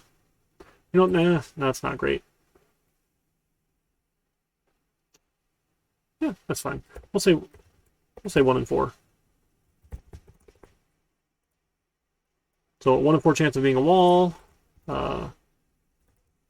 space, 3, 4 chance, so 3 out of 4 spaces. So it's going to be a relatively open maze, right? If only every 1 in 4 is a wall, but maybe you end up with a wall here, and then it's not solvable. You can't go up, you can't go down, you can't go right, you can't go left. We'll say it's unsolvable. Sure, that should be fine. 20 by 20 might be a little big then. Let me size that down a little bit. Let's just do 5 to 10. 5 to 10. I think that'll be easier here. Okay? So 5 to 10, or 5 by 5 up to 10 by 10 rectangular mazes here. 1 in 4 squares will be a wall. 3 out of 4 will be an open. You'll put a start randomly somewhere. Just pick a random spot. Same thing with the end. Pick a random spot.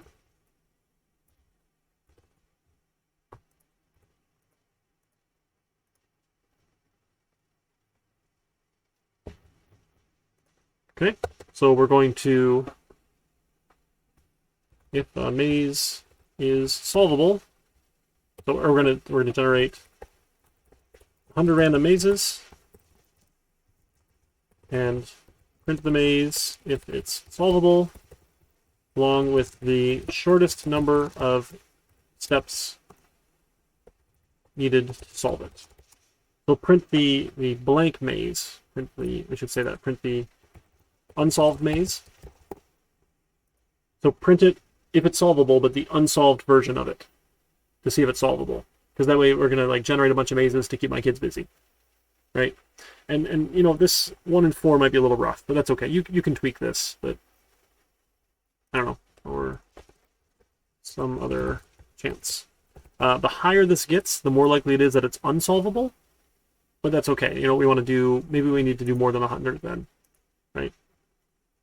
Make this another chance, but more than 100 to find a solvable one. To find a solvable maze. There's some really cool stuff you can do. I've got a former student who had a lot of fun with maze path solving, sort of like that. And there's a maze generator algorithm that guarantees you can solve a maze, but that's, again, way beyond what we're going to do. Also remember, the project scores only matter in the project's category, which makes up 35% of your score. So if you get all 20 points, it's worth more than the other projects, right? Just in comparison, right, for those projects. But it's still only 20 points in the project category itself, which makes up 35% of the score. Okay? So finding the shortest possible path means you have to find all the possible paths and see which one was the shortest. So we haven't gotten to that part yet, right? I didn't tell you how to do that part. Right? We said, hey, we can solve it by going up, down, left, right. Did we get to the end? No, up, down, left, right, get to the end. No, up, down, left, right, get to the end. Up, down, left, right, nope, get to the end. Right? We talked about that when we talked about recursion. But in order to find the smallest path, we can't just stop when we find the end. We need to say, okay, that is one path. Is it the smallest? And then we'll backtrack and see, can we find a smaller path or shorter path, right? Going a different way. Just let the backtracking keep happening to see if we find another path and see if that one's smaller. So you need to be tracking the number of steps. So that undo portion here, right? So if we looked at a maze, I think one of the first mazes we looked at was like, here's a start, here's an open, and then wall, or no, maybe it is wall, open, end or something. Wall, I forget, something like this, right? So you could go a couple ways. Maybe that's a wall there. There's the end or something. Open. So like if this was your maze here, right? As you're going down, there's a step. You go down, there's a step. You go down, there's a step. You go down, there's a step. Once you hit a dead end, though, you need to take that step away. Right? So once you get to here and you can't go there anymore, you need to undo, right? Take that step away. We get here, nope, no good, take that step away. Okay, so we're here at 2 steps. Now we're going to go this way. That was 3 steps, 4 steps, right? 5, 6, 7, 8, 9, 10, 11, 12 steps. We found a solution, but then we need to undo, right? Keep undoing. Go back. Back. Now we'll try the right. So 4, 5, 6, 7, 8 or something, right? So it should be 8 steps to solve this maze is the best possible solution, right? Or maybe it was 5, 6, 7, 8. Still 8 steps, right? So we have to let the recursion go to find out what the steps were. Just make sure as you're undoing, right, as you're moving back to where you were, you're taking away that step count. Okay? That makes sense? It's kind of straightforward. So points for making the random mazes, points for recursive solutions here, solving our mazes, points for finding the best possible paths. Let me add a rubric for you. Okay?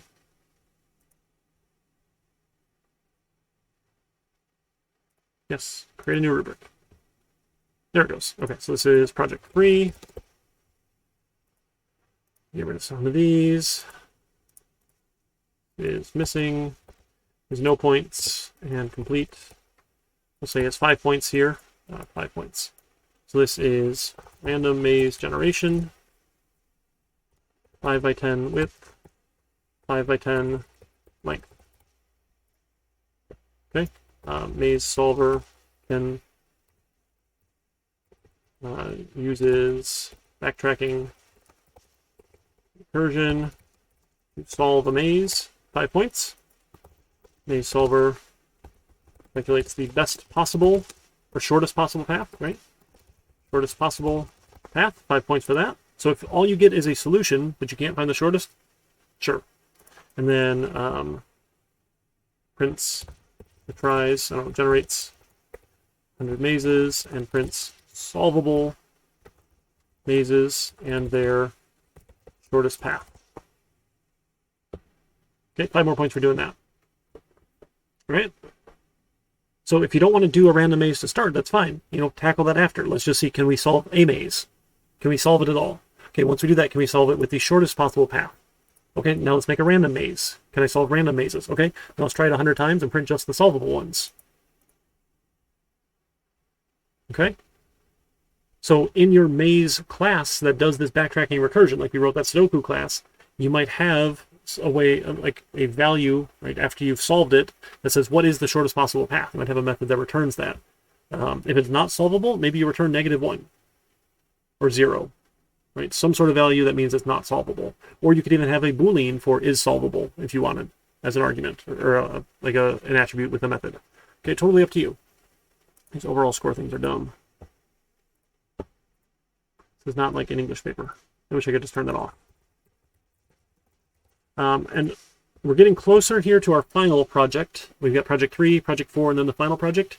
So if you'd like to pair up with somebody in class, you're welcome to work on this one in pairs. You either can just completely share your code back and forth, discuss it very closely instead of just at this idea level. That's fine with a partner. You can collaborate and both write code in one repository. Just let me know and I can give you access to the other repository. That can be a little bit tricky with Git. You got to make sure you're pulling changes down, kind of coordinating who's changing what, and then pushing changes. It works. It's just every now and then it's a little bit tricky. We're going to talk more about that when we get closer to the final project. Or any way that you want to just email files back and forth, keep them in a Google Drive. I don't really care. So if you do want to work in partners, let me know. I'll put that here. Oops. Work with a partner on this. Partner, if you'd like.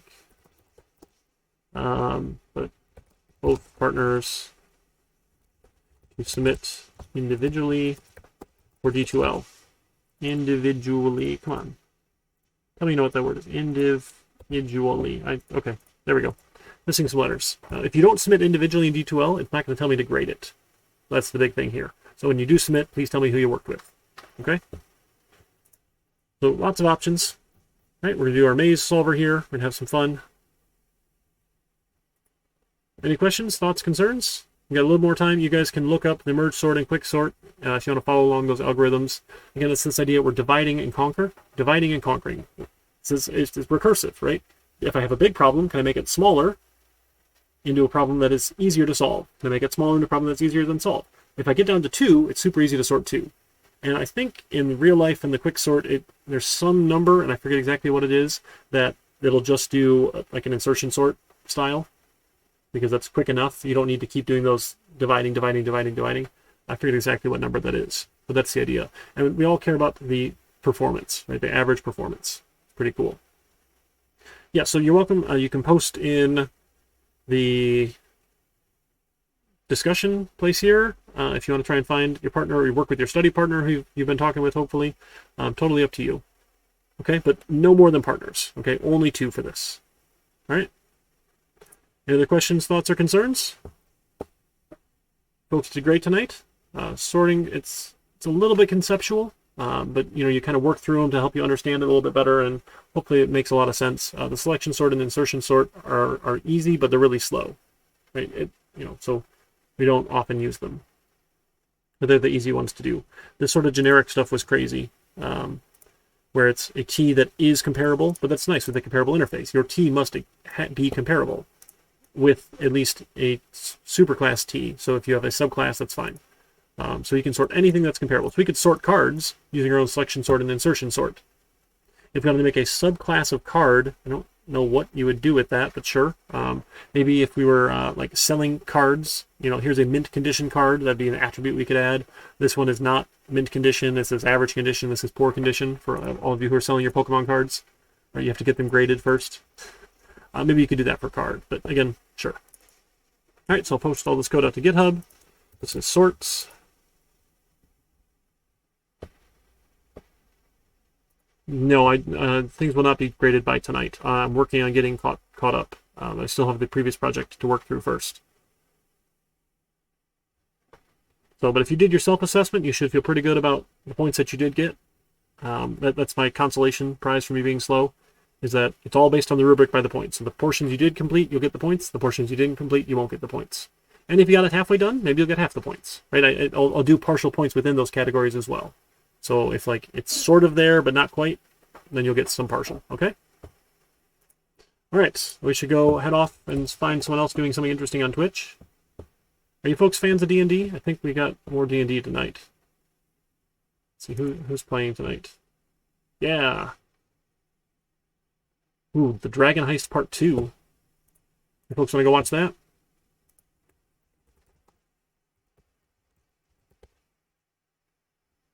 All right, no one said no, so we'll head over that way. Say hi to my friend Lantern Noir. Maybe that command went through. I'm not getting the timer. Uh-oh. Maybe I broke it. Did I misspell his name? Could be bad. Let me try that one more time, maybe?